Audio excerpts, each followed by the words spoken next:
Brad, thank you so much for joining us. It's great to have you back on the show. The bombshell of the last week has been the revelation that the Trump DOJ secretly seized information from tech companies like Apple, Google, and Microsoft on journalists, on lawmakers, on their families, and that these companies were ordered not to reveal this to their users under a gag order. In this particular case, what exactly happened here? Well, I don't know that we know everything about what led to these investigations, but what we do know is clear. The DOJ used its authority in the Trump administration to pursue an investigation of these reporters and these people connected to Congress. Rather than serving a warrant on the individuals themselves, they went to the tech companies that had the emails or text messages and the like. They went to Apple, they went to Google, they went to Microsoft, and they not only served the warrant, they imposed gag orders, a non-disclosure order, and it wasn't until those expired that we were able to inform the targets of these probes, which I believe all of our companies did. And in some cases, that's when we first found out the magnitude of this. And now it has come to light, and I think it raises very squarely just a very critical issue about the way this law enforcement process should work. So what do you still not know, and what are you still trying to find out? Well, I think there are broad questions for the public as a whole. We don't live in a country where it's typical practice to see a law enforcement agency seizing records of reporters and elected members of Congress. I mean, it gets to almost fundamental issues of democracy. But I also think that it gets to a very important issue around technology. Before the cloud, if the government wanted your information, they basically had to go to your front door. They had to give you, the homeowner, a search warrant. You knew they were there. You could actually stand by and watch what was happening in many instances while they searched your home. You could then go to court yourself and file a protest if you thought the government went too far. We fundamentally believe, I think across the tech sector, that we need to restore that kind of balance. Because if we fail to do so, we undermine long-standing fundamental freedoms in the country. And frankly, for those of us in the tech sector, we're put in the middle, and that's not where we should be. This should be an issue where the government has to go most of the time to the individuals whose information they're seeking. You have a very passionate op-ed out about this in the Washington Post, and I'm curious, you've tried to fight the government on this before, and it keeps happening. Can you share how often the government asks you for information on your users and how often you cannot tell those users about it? Well, we file transparency reports every 6 months, and if you look at those, what you'll see is that we do get across the United States search warrants and subpoenas, typically in the thousands per year. Most of the time they're just looking for account records, but we do sometimes get these requests for data, for email, for documents, and we do sometimes get these non-disclosure orders. It's not a trivial percentage when you get to the consumers that are affected. It is very small when we get enterprise data. But we do typically fight them whenever we see a legal basis to do so. And one of the concerns we have is that this is not only an issue that's important for the United States, it's actually an issue that has broad international ramifications because the European governments are concerned about this. They're raising this today, every day in recent months with the Biden administration. They want to see new assurances and safeguards that the U.S. government isn't going to go to a U.S. court to ask a U.S. company to turn over data that belongs to Europeans. And until we get that sorted out, it is basically holding back, in our view, the tech sector in Europe. Meantime, the FBI, we've also learned, has subpoenaed information from Trump White House counsel at the time, Don McGahn, and his wife, specifically from Apple. You talk about how these cases should be the rare exception and not the rule. In what case is it okay? In what case do you think that these kinds of requests are permissible? Under really long-standing principles in the country, Emily, you would say that this kind of approach is okay when there is a concern that evidence will be destroyed before it can be obtained, or the safety of a witness might be put in jeopardy. It's these kinds of narrow exceptions. But I think what we're seeing in recent years is it's just easier and faster for prosecutors and investigators to go to a cloud company than to go to an individual or an enterprise, and they're taking the easy path. And that's where we do think that Attorney General Merrick Garland really needs to, we hope, take action here to strengthen Justice Department policy. We think Congress needs to codify stronger policy and law, and we think that the U.S. government needs to negotiate with our European allies to put international rules in place. Meantime, a bipartisan group of House lawmakers has unveiled sweeping antitrust legislation aimed at Apple, Google, Facebook, Amazon. When you look at this, what do you see as fair play, and what is not fair play? I think we're in the relatively early stages of a broad conversation. You do see more concerns about the power of tech companies, ourselves included. People want to know what's the right balance between encouraging innovation and imposing more responsibility under the law. We're seeing this in Washington, we're seeing it in Brussels, we're seeing it around the world. I think in many ways where this is going is a particular focus on technology platforms that serve as gatekeepers. In other words, they not only serve as a platform like an operating system, but people need to go through them to sell their commerce, whether it's a product that's on Amazon or an app, say in the Apple App Store, or through a service like Google Search. And I think that's where we're going to see more and more government focus. That's where we're seeing a lot of the antitrust focus by states in the United States, especially when it gets connected to digital advertising. And I don't know what it will bring. I think it's too early to know. But you do see more of a common conversation around an agreed upon set of problems that people are trying to solve. How concerned are you that at some point they may come back for Microsoft? Well, there are aspects of the legislation that was introduced in the House last week that absolutely applies to Microsoft and many other companies.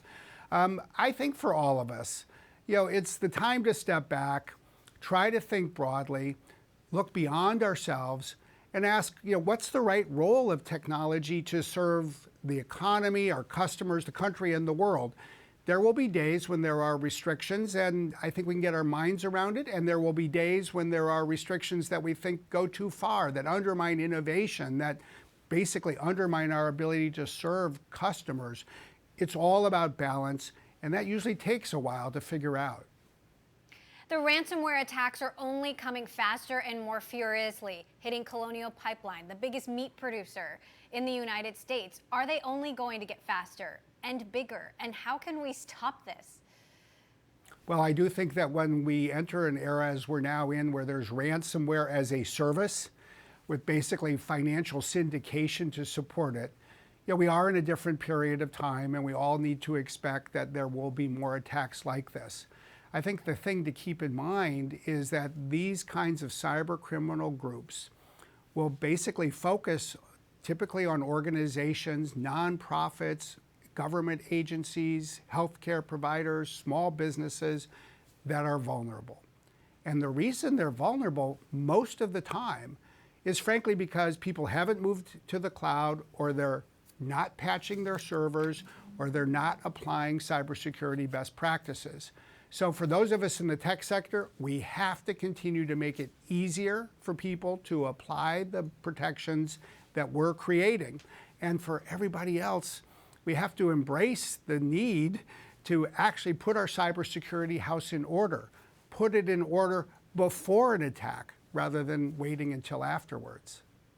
The trail in so many of these cases is leading back to hackers in Russia. I had a guest say we're at war with Russia, basically. The Russian government is not stopping this. What should the U.S. demand from the Russian government at this point? And would you agree with that characterization? Well, I wouldn't go that far, but I would say this. Look, we live in a world where there are increasingly international norms. In some cases, they need to be strengthened, but fundamentally, they call on and require every government in every country to both exercise restraint itself as a nation state and ensure that the law prevents cyber criminals from running rampant around the world. And where governments are not doing enough to police the criminal organizations within their borders, that is an international issue. It should be discussed, even between heads of state. There should be a call on them to do more. And that's obviously one of the conversations I believe we'll see unfold this week when President Biden and President Putin sit down in Geneva. Now, the SEC is preparing to propose new climate change disclosures for corporations. Microsoft is promising not just to cut emissions as they happen, but also past emissions. I'm curious what you've learned in that process. What's working, what's not working? Well, we've learned a lot in the year and a half since we embarked on our own, very broad ambition to be carbon negative as a company by the end of the decade. One of the things we've learned is, frankly, it's all about measurement. Unless we can all measure carbon emissions the same way in every organization around the world, we're really not going to have a basis for confidence that we're making progress.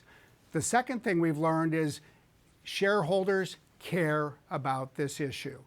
They increasingly want to know what companies are doing when they're making investment decisions.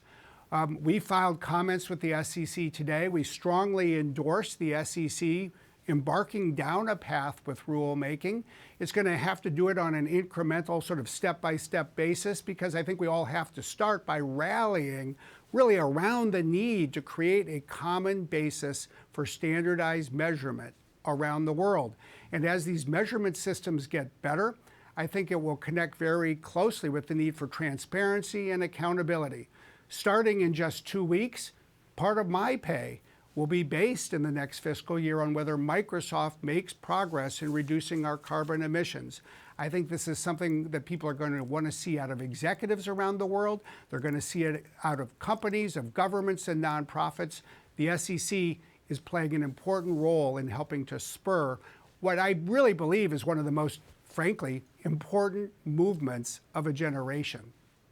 Well, and on that note, even if Microsoft meets its climate goals, that doesn't mean the rest of the world will. What are you doing? What is Microsoft doing to help others along that path? Well, I think we have a very important role to play in multiple ways. I mean, first, we've got to get our own house in order, as we're focused on doing. But second, we're working with our suppliers in our supply chain to strengthen measurement systems to help them reduce emissions. And we're then taking the learning from that, and we're working with customer groups around the world because our customers really want to partner on this issue. We're taking what we're learning and we're taking it into standards organizations and participating there. And we're using our voice to call for government action. Ultimately, this will be like so many other issues. It will need to be automated. It will require world-class technology that organizations of every size can use to record and report and ultimately reduce their emissions. And we're leaning in there as well. This is going to be a big priority for us in the months ahead as a company to provide technology to support our customers. Now, Brad, it's been disclosed that Microsoft's board, I have to ask you this, back in 2019 received a complaint about an affair that Bill Gates had with an employee in the year 2000. You have responded to this, and I wonder, will Microsoft be taking any more steps to conduct an investigation into Bill Gates' behavior when he was CEO, chair, or on the board? I know he does still meet with Satya and employees on product from time to time. Will those meetings continue? Well, let me just say this. Our board looked at this issue in the past. Bill made a decision to resign from the board. We feel very good about the investigation that we pursued, and in particular, the focus on the individual who raised the concerns, because I think that's something we've all learned in recent years, to really, frankly, focus on the needs of the claimant, the victim, and we did that. What I will say more than anything else is the Microsoft of 2021 is very different from the Microsoft of the year 2000. The world of 2021 is very different from the world in 2000.